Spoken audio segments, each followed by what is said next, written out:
အပိုင်းကိုရဲ့စမှာတော့အာဇူဇာကအေးမီနေတာကိုယူကလည်းမြင်သွားတော့သူဘာလို့ပြီးကောင်းမလဲလို့တွေးနေပြီးနောက်မှအင်ဂျီလေးခြုံပေးလိုက်ကသူတို့နှစ်ယောက်ထွက်သွားတာကိုကောင်းလေးတစ်ယောက်ကတေချာလေးလိုက်ကြည့်နေပါတယ်နောက်တစ်ခါမှာတော့အာဇူဇာကဆောင်းရန်ဒီမှာဝဘောအနှွေးတဲ့တွေလိုက်ကြည့်နေပြီးတောမို့ရဲ့ပဲဖြစ်နေကအန်နာကဖြစ်သွားတဲ့ယူကလည်းမြင်သွားတော့ရှက်ရှက်နဲ့အာဇူဇာလည်းယူကိုတမဘာလို့ရှိနေတာလဲလို့မင်းနေပါတယ်ယူကလည်းအာဇူဇာကိုဘာလို့အဲ့ဒီအရှိမရက်နေတာလဲလို့ပြန်မေးနေပြီးအာဇူဇာကလည်းဝန်ထမ်းနေနဲ့သရွက်ရမှာအဆင်မပြေလို့ဆိုပြီးပြောပြလိုက်ပါတယ်တကယ်တော့အာဇူဇာပြောချင်တာကတယောက်တည်းလွတ်လွတ်လပ်လပ်အင်ကြီးတွေလိုက်ဝေချင်တာကိုပြောချင်တာပါယူကလည်းအဲ့ဒါကိုတီတော်ဝန်ထမ်းတွေကိုသူ့ဘာသာသူအေးဆေးရွေးပါစေလို့ပြောလိုက်ပြီးတယောက်တည်းလွတ်လွတ်လပ်လပ်အင်ကြီးရွေးနေရတဲ့အာဇူဇာကလည်းပြောနေပါတယ်နောက်တော့အာဇူဇာလည်းအင်ကြီးတွေစဝင်းကြီးနေပြီးယူကတော့ဘာဝဝလှတယ်လို့ပြောနေပါတယ်နောက်တော့သူတို့လည်းပြန်တော့မဲ့အချိန်နှုတ်ဆက်လိုက်ပြီးအာဇူဇာကလည်းထွက်လာကအချိန်ဘေးနာကကောင်းမလေးတယောက်ဖြစ်သွားတော့အာဇူဇာလည်းတင်းကမကင်လှည့်ကြည့်လိုက်ပြီးအကောင်မလေးကယူရဲ့လက်ကိုဆွဲလိုက်ပြီးယူနဲ့လည်းတရင်တနေစကားပြောနေတာကိုတွေးလိုက်ရပါတယ်အာဇူဇာကလည်းအတာကိုတွေးတော့အတွေးပေါင်းများစွာနဲ့ကြောက်ကြီးလိုရက်နေပါတယ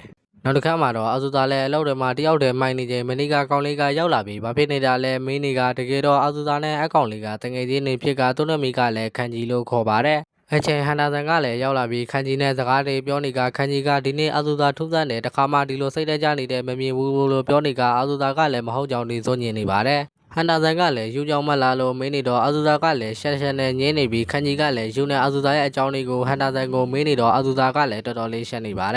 ်နောက်တော့အာဇူဇာလည်းသူမနေ့ကတွေးခဲ့တဲ့အကြောင်းလေးကိုခန်းကြီးတို့ကိုပြောပြလိုက်ပြီးခန်းကြီးကလည်းသူံတွေးနေတာလားလို့စနေတော့မမအာဇူဇာလည်းတော်တော်လေးရှက်နေပါပြီဟန်နာဆန်ကလည်းစိတ်ပြေလက်ပြောင်စပါးသွားကြမယ်လို့ချိန်လိုက်ပြီးယူကိုလည်းဖုန်းနဲ့မက်ဆေ့ပို့လိုက်ပါတယ်ပြီးတာနဲ့အာဇူဇာလည်းခန်းကြီးလည်းနေ့လည်သာထိုင်စားနေရင်ကျောင်းတော်ကအကြောင်းတွေပြောနေကြကအန်နာကဖြတ်သွားတဲ့ယူကလည်းအာဇူဇာတို့ကိုမြင်သွားပြီးသူလည်းအတွေးပေါင်းစုံနဲ့ဖြစ်သွားပါတယ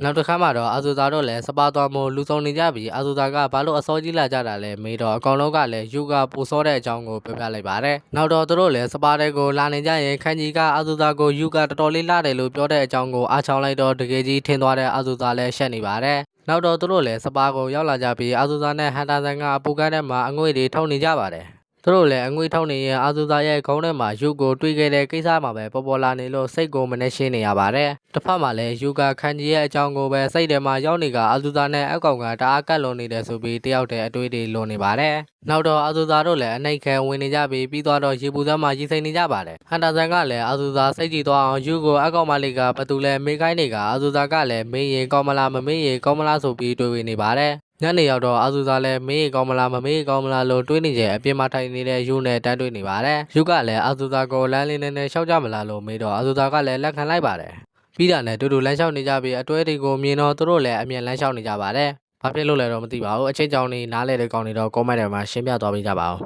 းပြီးတော့လမ်းလျှောက်နေကြရင်အာဇူဇာကလည်းပြောလိုက်တော့ရေကောင်းမလားလို့တွေးနေချိန်ချီတော်ကြသွားကယူကလည်းလမ်းဖမ်းပေးလိုက်ရပါတယ်နောက်တော့ယူရဲ့ရင်ခွင်ထဲကိုရောက်သွားတဲ့အာဇူဇာနဲ့ရင်ခွင်ထဲကိုတိုးပုတ်မိသွားတဲ့ယူတို့ကတယောက်ကိုတယောက်မကြည့်ရဲပဲနောက်မှနှစ်ယောက်လောတပြိုင်တည်းခေါ်မိသွားပါတယ်ပြီးတော့သူရင်ပြောငိုင်းရင်ပြောလုံနေကြပြီးနှစ်ယောက်လုံးကရက်နေကြကနောက်တော့သူတို့လည်းဘာမှမဟုတ်တော့ဘူးလို့ပြောလိုက်ကြပြီးစကားချက်ဖြတ်လိုက်ကဒီဖြစ်စဉ်ကိုအဆဆုံးကြည့်နေတဲ့ခန်းကြီးကလည်းအားမလို့အားမရတွေဖြစ်နေပါတယ်နောက်တော့တဝိုင်းထိုင်နေကြပြီးအာဇူဇာနဲ့ယူတို့လည်းအရက်တွေကိုအပြိုင်အဆိုင်တောက်နေကြပါတယ်အချိန်ယူကလည်းမှောက်သွားပြီးအာဇူဇာကလည်းမူမူနဲ့ယူကိုတခုခုလောက်ရင်ငါနဲ့တွေ့မယ်လို့ပြောနေကခန်းကြီးကလည်းလက်အောင်ငယ်သားမလို့ဒီလောက်ထိစိတ်ပူပေးနေတာလားဒါမှမဟုတ်လို့ပြောနေချိန်မှာပဲယူကလည်းတခြားပုံစံနဲ့သူကအာဇူဇာရဲ့လက်အောင်ငယ်သားမဖြစ်ချင်ဘူးလို့ဖွင့်ပြောလိုက်ပါတယ်ဒါကိုအာဇူဇာကလည်းယူကသူ့လက်အောင်ငယ်သားမဖြစ်ချင်ဘူးဆိုပြီးအထင်နေလွဲနေကကလေးတယောက်လိုထားကုန်နေပါတယ်ပြီးတာနဲ့သူတို့လည်းအမှုပြေသွားပြီးရေကမုံစာမုံလုံးနေကြကခန်းကြီးကလည်းသူနဲ့အာဇူဇာနဲ့ကတငယ်ချင်းသက်သက်ပဲဖြစ်တဲ့အကြောင်းကိုအနာကပ်ပြီးပြောလိုက်တော့ယူကလည်းသူ့ကောင်းထဲမှာအခုမှပဲရှင်းသွားတယ်ဆိုပြီးမိတော့လဲသွားရင်းနဲ့ပဲအပိုင်းကိုလည်းပြီးသွားပါတယ်ထုံးစံတိုင်းပဲမပြောတော့ပါဘူး